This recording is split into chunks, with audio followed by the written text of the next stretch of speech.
So it feels like an eternity. By the time the gun stops, I can make all these micro adjustments. I can even like do stuff to the trigger. I can prep the trigger. I do all sorts of crazy stuff, right? I have time forever. In reactive shooting, the more comfortable you get with it, I still believe there's some correction time. It could be hundreds of seconds, but there's still some correction time. Like as I am seeing that color come back, like there's stuff that your eyes can tell your body to do that are kind of miraculous in there because you are expecting to see that second sight do something. It's coming back, that color is coming back. I still have some correction time. You're telling me that in a 0.2 seconds you can make decisions. The book says that inside 0.25 you can't make any decisions. I'm like, you haven't seen high level performers before. You haven't seen the super squad shoot. Like they're making some crazy amounts of decisions inside a quarter second. Is that normal? No, but it can be trained. I mean, I'll tell you right now that inside that 0.218, I'm seeing the whole darn thing happen, and I can tell you with good accuracy, more or less with the rounds. Now, when I get sub that, it's a little bit challenging. But if I go to 25s and 30s, I mean, it gets really simple to know where my shots went. Does that make sense? So the reactive shooting. Now, predictive shooting. In predictive shooting, one of the things that I don't like the way people explain it is they start talking about double taps or hammers. You guys remember those things? From 1982, they want their information back, but people go about double tap. What's the definition of double tap or hammers? 100%. They go 2 trigger presses, 1 side picture. So what happened to the second round? Where does that one go? Open a dream. School buses and dead nuns. I don't know. Like, for me, the number one thing you need to do is to always be connected to the target. I look to the spot I want bullets to appear until I am done shooting that target. Now, when the last round goes off, I can then disconnect from the target, go hunt for the next spot that I want to shoot on the next target. Does that make sense? But in predictive shooting, I don't care. And now, predictive shooting could be 2 rounds, could be 3 rounds, could be 12 rounds, could be 22 rounds. So long as I stay connected, it's a strategy for engaging that target, right?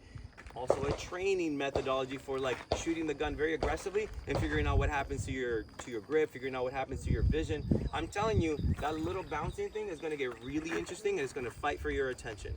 And your goal would be, nope, I'm still looking at that. I'm going to let the thing do what it wants to do. Now, if you shoot with this methodology for some time, you're then going to be able to go, man, I know how my gun behaves. I know it will be there by the time I press the trigger again. So I'm going to shoot anyway, knowing the data that I have developed for me. Can I go at 25 yards and shoot predictively and get inside a 2-hand size group? I cannot. So if I'm shooting 16, 17 splits, 15 splits at 25, 30 yards, I can't guarantee that it will be this every single time. I can guarantee maybe 60% of the time, 70% of the time. It doesn't suck, but it's still not a strategy that I can use in a match. I can't go back there and go, 15 yards, 25 yards, 15 split, I'm good. It's like, I hope so. Does this make sense? So there will be a distance where that makes sense, and this is the data discovery that you need to do with my grip, my eyes, my trigger. Can I do this at this distance? So the way I train predictive shooting, and it's an engagement, and a lot of people train this way. They train it with doubles, where you shoot a pair essentially as aggressively as you can press the trigger. Does that mean you only look once? No, you look the entire time until the shooting sequence is over. After that pair, there should be a moment, a second, whatever, some time for you to reassess and play back what you just saw and felt. Did I feel any tension? Did I see something weird from my sights based in reference to the spot I'm staring at? If it was good, it was good. You could think that, yeah, that was nice, do it again. If you shove on the guy, he's like, boom, boom, and you're like, oh, 8 inches low, what should you do? Hey, man, like, yeah, on the next one, I'm probably going to think about not over-returning the gun. Remember the one-shot return? Remember that feeling. What was that like? The problem is now you perceive it as a more complex task because you're shooting faster.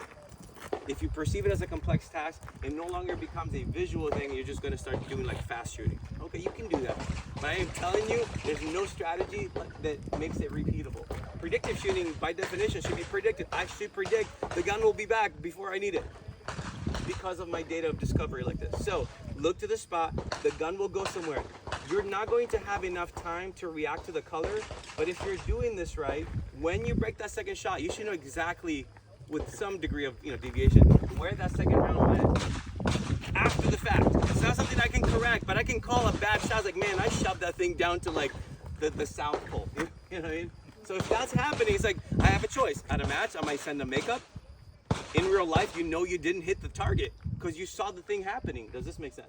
So even when you're shooting aggressively, it's not hopers. I know where they went, I just couldn't correct it before it went.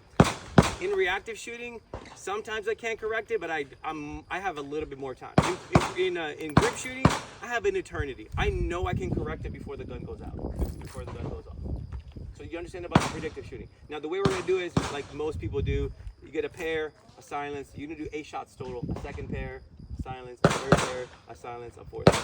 Now you don't have to train it this way. You can do predictive shooting in 3s and 4s. If you're rich, do build drills. 1, 2, 3, 4, 5, 6.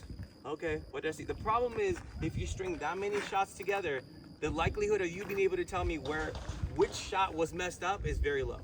With 2 shots, you'll know immediately. The first one should be where you put it. 100% where you started, right? Like there's no time associated with the first shot. The second shot, now you're trying to shoot aggressively, whatever you want to call it. You're trying to shoot immediately without correction. And you'll be like, oh, dude, I felt me shoving onto the gun, or I was following my sight around, or my grip got loose, or whatever. And you'll have some information about where the second shot went, and it tells you the story. The first shot, it should be in the middle. The second shot tells you the story of what you tend to do. Do I tend to look at my sights? Do I tend to relax my grip? Do I tend to shove on the gun? That kind of thing. What I hear most people on the internet do is, ba-ba, ba-ba, ba-ba, ba-ba. Now, if you've been doing doubles for a long time, you can still tell me, hey, shot 5, I did that. Shot 8, I did that. Okay, cool. Because this is a discovery tool. This is not a marksmanship exercise. There should be errors at some point. You're trying to figure out where your wheels fall off. Does that make sense? Okay, so this is like that kind of diagnostic tool. Again, we're starting at 5 yards because you can see it immediately. For some people, this is already a tall order. But 7 and 10 yards makes a whole lot of sense to me for predictive shooting. At some point, it's going to start falling off. And what does falling off look like? 2 hand size. So long as you're like thumb, fist, hand, 2 hands, probably okay. After 2 hands, I'm not even guaranteeing shots on that paper. I probably need to do something different. Predictive shooting makes sense, and how to train that. If you're waiting to see 2 sight pictures specifically where you're like, yeah, the sight did this and the sight wasn't right, so I did something, so before I shot 2, that's not predictive shooting. If you can correct something, it's not inside that time that you want to be shooting. What's the time for you? I don't know. If you're shooting 30 splits, it's probably not it. It's just way too much time. The gun is probably going to stop, and maybe you don't perceive it yet because your eyes aren't used to driving 150 miles an hour. But the first time you drove 120 miles an hour, what did it feel like? Your little sphincter was puckering up. You're like, oh my gosh, well, that guy's going to you don't know if you can stop in time. You don't see the signs. Everything feels out of control. And then what happens when you go back to 80? Slow. Yo, everybody's retarded. What's going on? Why are we going so slow? But you have to go 120 to make 80 feel slow. Same thing here. I think that's the reason why Brantley usually does predictive shooting first, and then he goes to group shooting later. Just to go, hey man, this is going to show you a lot about your grip, because it fall apart real quick because you're going so aggressive. Your eyes will tend to get distracted. All that stuff starts to happen. But if you can do this, reactive shooting becomes like a walk in the park. And then when you shoot those 18s, 19s, and 20s, it's like and you're like, reactive shooting is so easy. All right, let me give you a couple of examples. You want to add something else? I will say, for me personally, whenever I do predictive shooting, a lot of doubles, when I am practicing fundamentals practicing, which is half of my practice probably, it's 90% practical shooting, or predictive shooting basically. Because if I can guarantee that the dot's always going to come back, everything else gets easier. So whenever I'm doing plain Jane, fundamental shooting, single target, 2 target, 3 target stuff, stand and deliver, practicing, putting the bullets where I want them to, it's all predictive. Whenever I start practicing drills, I start practicing moves and stages, that's when I'm testing how good I am at predicting the dot come back, and I'll shoot reactive shooting. But the majority of my rounds are going to be predictive shooting and guaranteeing the dot come back. Okay? When we're shooting predictive, it's like we're kind of along for the ride. We set our pressure, we look here, continue to focus the entire time. But we're kind of aware of what happened kind of after the fact, not really during. Why? Because we're shooting faster than we can consciously perceive the dot. Does that make sense? We're all very fast consciously, but you still have that reaction time. There's a delay. Does that kind of make sense? So you're shooting and you're kind of along for the ride. Then if you want to gain accountability and see more of your sights, that's when you switch over to reactive shooting. That's where the same thing is happening. Nothing has changed, but my perception of when I am seeing the dot come back down. If you're doing it correctly, the dot should already be there. The only thing that changes is, oh, I saw it come back. Let me pull the trigger. That's what Fabio was talking about, that like those 18, 20 clicks. Is he perceiving it? Like, is the dot there? Yes, it is. Pull the trigger in 18 seconds? Probably not. But he knows it's there. He sees it coming back, and he's like, yeah, it's going to be there. Let me That's rip the a shot. timing of it, right? We're talking about timing. Is that going to make sense? That's why it's so vitally important to get this down of always having the dot come back to the same spot every single time. All right, let me give you some demos. Some will be good, some